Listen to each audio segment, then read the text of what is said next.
Hello, my name is Jeff, and this is the 2025 Mazda Toyota. Mazda? Mazda-Yota? This is the 2025 Mazda CX50 hybrid, but under the hood, it's a Toyota. It's clear from looking at the exterior that this is a Mazda CX50, but it's the first ever CX50 hybrid, which starts at $33,970. They created this hybrid by borrowing the powertrain from a Toyota RAV4 hybrid. I mean, that makes sense. If you're going to partner on a hybrid, why not partner with the best in the business, whom also happen to have stake in your company? Fun fact, Toyota has stake in a lot of other Japanese manufacturers, hence all of the partnerships. I mean, it even looks the same under the hood, except what would normally be a Toyota badge on the plastic engine cover is now a Mazda badge, but it still says Toyota on the air filter box. That's because the CX50 features a Toyota naturally aspirated 2.5-liter four-cylinder with 3 electric motors to create a hybrid system producing a combined 219 horsepower. The transmission is Toyota's eCVT automatic transmission, which isn't a real CVT, it's really a planetary gear set, which is way better, so it should probably be called something different so it's not associated with the other CVTs. It features the same part-time all-wheel drive system, primarily front-wheel drive, powering the rear wheels when it's needed for acceleration or loss of traction situations.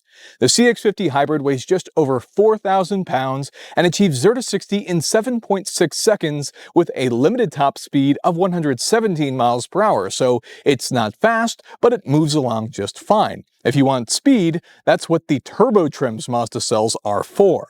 The CX50 hybrid is for fuel economy, even though the Toyota RAV4 hybrid it shares the powertrain with gets slightly better fuel efficiency, but really it's not that big of a deal. And the CX50 features an EPA-rated 39 miles per gallon city, 37 miles per gallon highway, and 38 miles per gallon combined. And given that it has a 14.5-gallon fuel tank, you're looking at a combined range of 551 miles, which is very impressive. Now, I do want to point out that even though it uses a Toyota powertrain, it's not a rebadged Toyota. We still have some cool, refined, and re-engineered Mazda-specific features to talk about that make the CX50 hybrid unique. Next, let's take a closer look at the exterior of the CX50 hybrid, which looks just like any of the other CX50s, which are great-looking vehicles, very rugged, better looking than the CX5 in my opinion.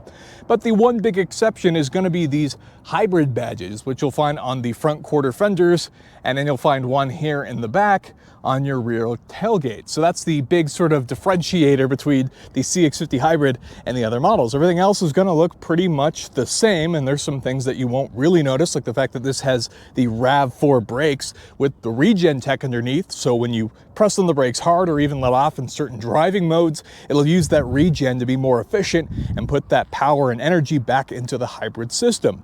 The other stuff that's going to change on these just depends on your trim. This one in particular happens to be a premium, which means it gets more luxuries and features, and it even gets these exclusive premium 19-inch wheels, which are quite sharp.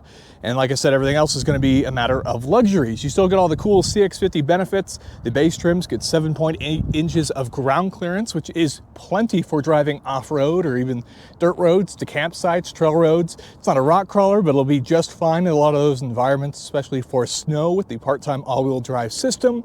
The rest of the styling is still very sharp, still very Mazda. Looks very mature for what it is, which is great.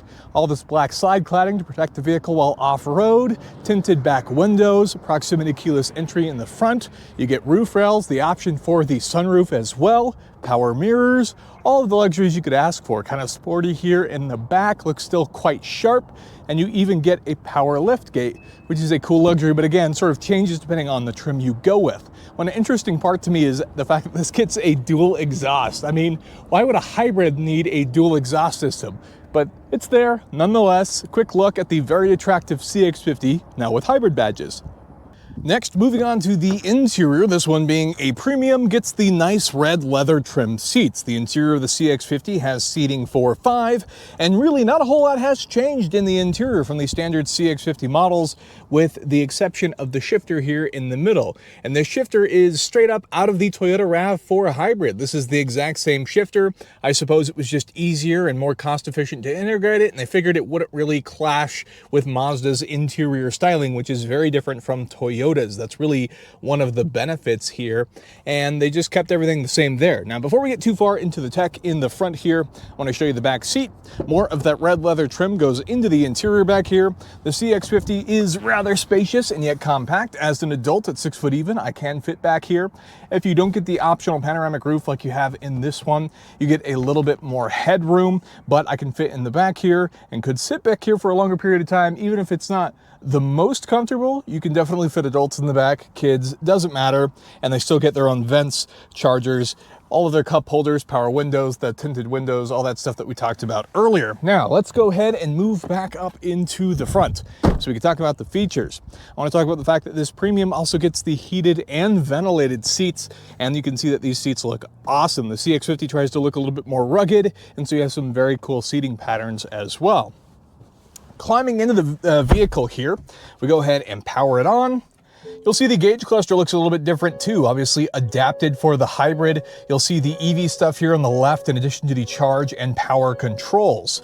Over here though, everything else feels just like regular Mazda. You have the same infotainment system managed through the controls here in the back, so you can adjust through everything, including wireless CarPlay and Android Auto. Then you also have the Alexa integration. Below that, we actually have our climate control system, which of course has AC, dual zone climate control, heated and ventilated seat controls, and our hazard buttons been integrated. Below that, we have some cup holders, that RAV4 shifter with the sport mode, so to speak, so you can manage that yourself. Then you have an EV button, which you don't get a ton of EV range, but it's available if you wanted to be extra quiet. And then you also have the Mi Drive. The Mi Drive is just Mazda's drive modes. You have a power mode, which is going to try and make the vehicle shift, sort of hold out the revs more to be more sporty.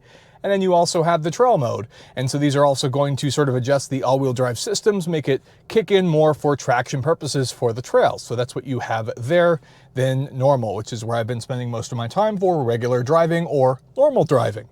Going back to the center here, you have more of your infotainment controls, including your auto hold and your parking systems. You do get this sort of split armrest here for your storage cubby, and then you get all sorts of controls here on the steering wheel, all of which is very Mazda. You also get the option for the Bose sound system, which is a pretty good upgrade. The question you have to ask yourself, and the advantage of the interior here in the CX50 hybrid, is just how different it is from its Toyota counterparts. I would say for the most part that it stands out. It feels more unique in that sense, a really mature sort of, let's say, upscale interior versus the one in the Toyota. So it makes for a really interesting offering. You might feel more comfortable, more at home here in the Mazda interior, and that could be the difference between what makes you choose the Toyota RAV4 or the CX50, which I think feels just a little bit more premium on the inside. All right, so what's it like to drive this Mazda Toyota hybrid thing, right?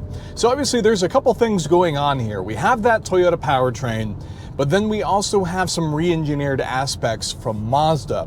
Now, the result of which is a hybrid driving experience of the two. So from the powertrain, it of course drives like a Toyota, which also means the pedals feel the same way. The pickup is similar to any Toyota vehicle with this hybrid powertrain.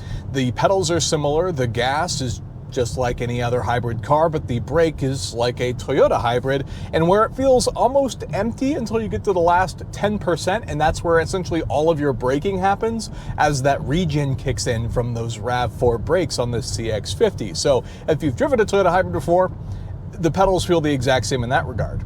However, here's where the differences kick in, right? So we have that Toyota shifter and stuff, but the steering is Mazda specific, meaning you don't have this over boosted, vague, generic steering experience that you normally get in a lot of Toyotas. This feels much more direct. It feels more exciting to drive. I personally love the way Mazda drives. I think they make some of the most interesting sort of let's say regular commuter vehicles. They have some of the most exciting driving experiences. So I think this is a great blend. I think you have a lot of value here in the hybrid, and the beauty of it is that it takes what I would argue were sort of the best attributes of both sides to combine it into one hybrid experience.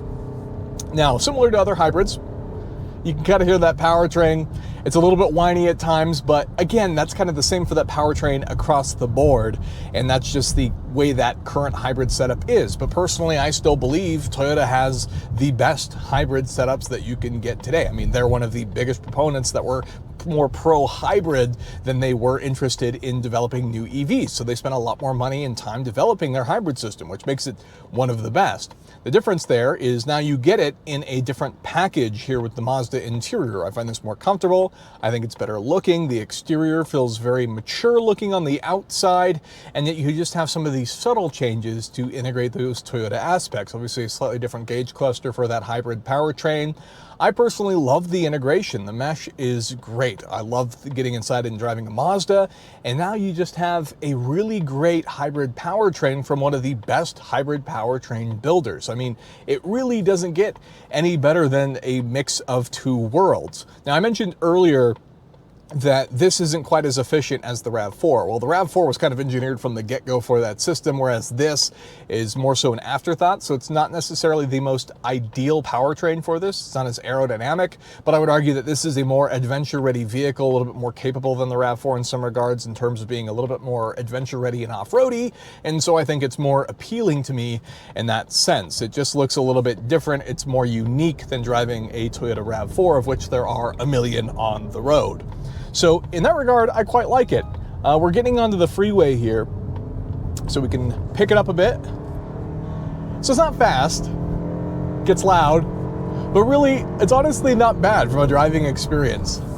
Once you actually get it onto the freeway and you're going freeway speeds, it's really quiet. It's nice. It feels like a Mazda still once that engine has then gone down to its sort of idling characteristics. And as I mentioned earlier, Mazda makes a turbo trim, so if you actually wanted something more powerful and still wanted all-wheel drive, that's exactly what the turbo trim is. Automatic only, but it's a 6-speed automatic instead of the eCVT, which shouldn't really be called a CVT. It's really a planetary gear set and has nothing in common with those regular CVTs that get a bad rep. That's not the case here with this vehicle. So it drives great. It's a blend of Toyota hybrid technology with Mazda styling and some of their engineering and driving characteristics. So really, it's kind of the best of both worlds in that regard, and I think would make a great alternative to somebody maybe not totally sold on the RAV4 hybrid, but likes the idea of it. You should check out the CX50 hybrid. With that, that's the end of the video. I do want to know what your experience has been with this vehicle. It's such an interesting combination, but welcomed nonetheless.